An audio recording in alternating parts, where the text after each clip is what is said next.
Don't be selfish, think about the child, my brother said as he made himself comfortable in my apartment. You've got money, you can rent another place, his wife added, casually tossing my belongings aside. I didn't argue, I just smiled, walked out, and let them think they had one. 48 hours later, when I changed the locks, the shock on their faces was priceless. My grandmother used to say that family promises were sacred, that blood always came first, but the day I came back from a work trip and found my brother squatting in my home, I realized how empty those words really were. Oh, look who's back, Nathan grinned, lounging on my couch with his feet on the coffee table, my table, the one I'd restored by hand. It was now covered in cup rings and crumbs. Jessica scrolled on her phone, unconcerned. Their son sat on the floor playing with my toy Chevy Camaro, the one my grandfather had given me as a boy. My stomach tightened as I dropped my suitcase. The rug I'd carried back from Morocco was wrinkled and stained. A painting hung crooked on the wall, my photos gone. "What are you doing here?" I asked, forcing my voice to stay calm. Jessica chuckled. "Well, Nathan thought that since you were away, we could settle in. It's hard with a kid, and this was Grandma's house." "Grandma's house?" I snapped. "My name is on the deed." "Don't make a big deal out of it," Nathan said, standing, his voice sharp with annoyance. "Grandma wanted this place to stay in the family. You don't need all this space. We have a child." Rage burned in my chest. "Grandma left this apartment to me," I said, my teeth clenched. "It's not for the family, it's mine." Nathan sighed like I was being unreasonable. "Don't be selfish, Lauren. Think about the kid." Unbelievable. They weren't just stealing my home, they wanted me to feel guilty for stopping them. "How did you even move in without telling me?" I demanded. "Don't exaggerate," Nathan said smoothly. "We're just here until we find something better." But the truth was clear. They hadn't just moved in, they had erased me. My lavender plant replaced with baby formula. My grandmother's hand-knitted blanket swapped for a tacky teddy bear throw. My belongings shoved into boxes like I was the intruder.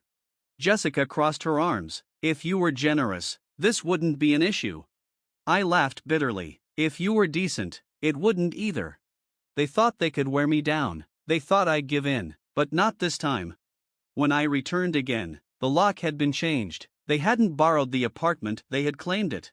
I pushed the door open. The mess looked different now, not careless, but intentional. My grandmother's armchair buried under a cheap gray blanket, her embroidered cushions gone, my desk buried in baby clothes, my things boxed and shoved aside. "What is this?" My voice was ice. Nathan strolled out of the kitchen with a mug in his hand, as if nothing was wrong. "Lauren, you're back early. Why are my things in boxes?" He shrugged. "Jessica thought it'd be better to reorganize. The kid needs his own room."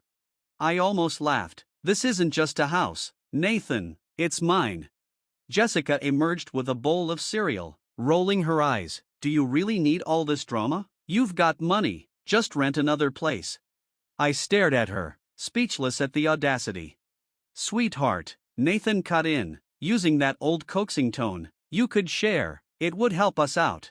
"Share?" I said coldly. "This isn't sharing, this is stealing." Jessica huffed. "You're so selfish, Lauren. And you're a parasite," I shot back. Nathan stiffened. "There's no need to make this ugly." "Oh, it's already ugly," I said, stepping closer. Jessica shrank behind him. "You two need to get out of my apartment." Lauren, Nathan's voice shifted into that big brother authority he thought still worked. "Mom and Dad agree it's best if we use this place." And there it was, the truth behind everything. It wasn't just Nathan and Jessica, Mom and Dad were in on it too. Rage flared hot in my chest. Mom, with her endless family, should always help each other. Dad, with his silent complicity. For years, I'd been cast as the strong one, the independent one, the one who always had to give in. Not anymore. I folded my arms, my lips curling into a cold smile. "Interesting, I'd love to hear what a judge has to say."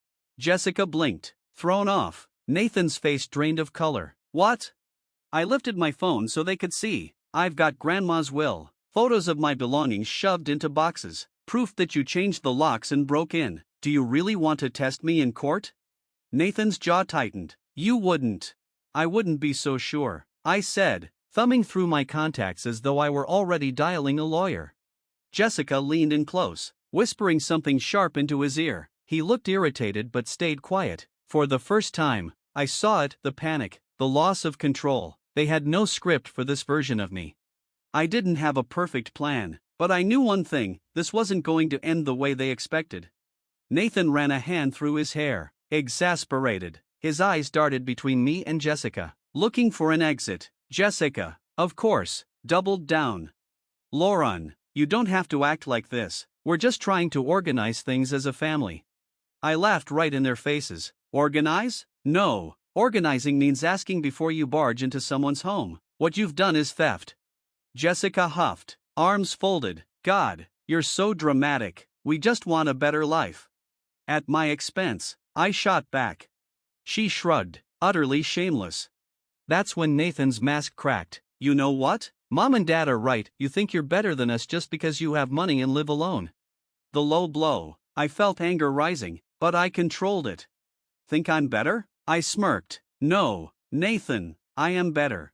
His face hardened. Finally, I'd hit the nerve that had been festering since childhood. Nathan had always been the golden boy, the eldest, the one spared blame. I was the one expected to share, to give, to bend. But now I had something he didn't: independence, success, and he hated it. He tried again. Lauren, just listen. No, my voice cut through his like a blade. I lifted my phone again. I'm calling the police. Nathan's eyes widened. Jessica laughed in disbelief. You wouldn't dare. I pressed dial and put the phone on speaker. 1, 2. Wait, Nathan lunged, grabbing my arm. I looked down at him with ice in my smile. Yes, Nathan? Please, there's no need to make this bigger than it is. Oh really? Breaking into my home, changing locks, boxing up my things, what would you call that? Nathan swallowed hard. He knew the word, a crime. Just, give me a couple of days. Jessica spun toward him, furious. A couple of days? Are you kidding me? He ignored her, desperate now. We'll leave. I ended the call before it connected and gave him a cold, victorious smile. You have 48 hours, not 1 minute more. I picked up a box of my belongings, walked to the door, and turned back once. Oh, and Nathan, if a single thing goes missing, I'll press charges anyway. I left them gaping. Adrenaline surged through me as I descended the stairs. Nathan was cornered, and he knew it, but I wasn't naive. He wouldn't give up easily. So the moment I stepped outside, I made 3 calls. First, a locksmith. If Nathan didn't leave in 48 hours, I'd change the locks myself. Second, my lawyer, because unlike my family, I planned ahead. Third, Mom. She picked up on the second ring, her voice already soaked in fake concern. Lauren, sweetheart, why the fuss? Nathan told me you had a hysterical meltdown. I closed my eyes, exhaling. Tell me the truth. Mom, how long have you known they moved into my apartment? Silence, long enough to answer. Don't look at it that way, they have a child. I smiled without humor. So you did know. Don't exaggerate. If it were someone else's home, fine, but it's your brother. Family helps family. The same tired line. No, Mom, family doesn't steal from family. Lauren. I hung up. The calls came nonstop after that. Mom with guilt, Dad with false diplomacy, Nathan with growing desperation, Jessica with manipulative pleas. I ignored them all. Day 2, 7 a.m. The locksmith handed me my keys. In half an hour, their access was gone for good. By noon, Nathan called. I ignored him. By 5, he was pounding on my door like a madman. Lauren, open up, now. I sat calmly on the couch, sipping coffee, while his voice echoed in the hall. After 10 minutes, silence, message received. The next day, Mom tried her last weapon, face-to-face guilt. We met at a coffee shop. She wore her martyr's mask. This has gone too far, she sighed. Nathan is devastated. Devastated because he can't freeload off me anymore? I said, rolling my eyes. Poor thing. Lauren, he's your brother. He's not my problem. Of course he is. Family should always help family. I leaned in, voice sharp. If I broke into Nathan's house, changed his locks, boxed up his things, would you defend me too? She faltered. No answer. That's what I thought. Her shoulders sagged. "Why are you doing this?" I smiled slowly, because for the first time in my life, I'm not letting anyone walk over me. She looked at me with disappointment, as if I had failed her. Then she stood, gathered her coat, and left without looking back. That night, when I returned home, I found an envelope on the floor. It was from Nathan. Inside was a short note, written in his messy handwriting. "Congratulations, you won, but don't be surprised when one day you need help and no one is there." I laughed, ripped the paper in half, and tossed it in the trash. Nathan had lost. I shut the door and sat on the couch with a smile. For once, I was the one in control. The silence in my apartment didn't feel empty anymore, it felt peaceful. Nathan and Jessica were gone. Their little threat was gone with them, but I wasn't foolish, I knew they'd try something again. And I was right. That Sunday morning, my phone rang. It was Mom. I didn't answer. 2 minutes later, Dad called. I ignored it too. Then a call came from an unknown number. "Who is this?" I asked. "It's Dad." Of course, they had switched numbers because they knew I wouldn't pick up. "What do you want?" "Lauren, your mother and I want to meet. Can we talk?" "No." A pause. "We can't keep going like this." "Oh, really?" "Because I can. Nathan's in a bad place." I laughed. "Yeah, because he can't live off me anymore?" "It's not that. I don't care, don't call me again." I hung up. For the first time in my life, I hung up on my father, and it felt good. The following weeks were calm. No Nathan, no Jessica, no drama. But, of course, it didn't last. A month later, Jessica texted me. "Lauren, I know you're angry, but Nathan is really depressed. He's not himself. Can we talk?" I almost laughed. Depressed? Because his free ride ended? I didn't reply, I blocked her number instead. The truth always wins. Later, a cousin told me the rest. Nathan's plan failed. He and Jessica had to rent a tiny place in New Jersey. Jessica eventually left him, she took the kid and filed for divorce. I smiled when I heard that. Karma had done its job. Mom and Dad tried to fix things, but it was never the same. I wasn't their obedient daughter anymore, and they didn't know how to deal with that. Slowly, they stopped trying. Months later, I saw Nathan by accident. He was sitting outside a cafe, staring at his phone. We saw each other, but neither of us spoke. We just kept walking. He wasn't part of my life anymore. Now, mornings in my apartment feel different. Sunlight shines across the room. The silence feels like freedom, not emptiness. No more toys, no more arguments, no more intruders. One morning, I opened my laptop and reread something I had written, a Reddit post about my story.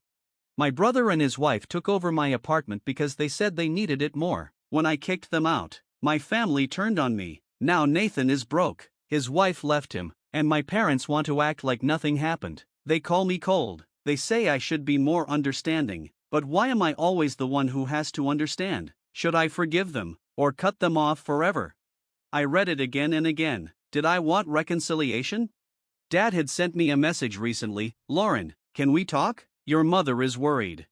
Worried about what? About Nathan being broke? About Jessica leaving him? Not about how they had treated me. Not because they were sorry, only because I wasn't useful to them anymore. I stared at the screen, heart pounding. I could ignore them forever. I could give them another chance. I could take revenge. I didn't know what I wanted, so I pressed post. The next day, my notifications exploded. Thousands of comments. Some supported me, but others didn't. "Yes, your brother was wrong, but did he have to end up on the street with his kid? The apartment belonged to your grandmother. Was it fair that only you got it? You changed the locks in 48 hours, that seems harsh. In the end, your parents are still on Nathan's side. Did you really win?" That last one stung, because it was true. My parents had always taken Nathan's side. He was the golden child, the one who got encouragement when he failed, the one they were proud of. I was different. If I did well, it was expected. If I struggled, I was too sensitive. If I needed something, there was always something more important. The only person who ever made me feel seen was my grandmother. She loved me in a way my parents never did. That's why she left me the apartment. But my parents twisted it. They said it wasn't fair. They said Nathan needed it more. They always found a way to make me less important. As I read the Reddit comments, one hit me hardest. Maybe your anger isn't just about your brother. Maybe it's about your parents never choosing you. And suddenly, I knew it was true. I had always wanted them to say, Lauren is right. This is hers. We support her. But they never did. I pretended it didn't matter. But if it didn't, why did it hurt so much? I buried my face in my hands. Should I talk to them? Should I cut them off completely? Did I even want a relationship anymore? I didn't know. The comments kept coming, but this time I wasn't sure I wanted to read them.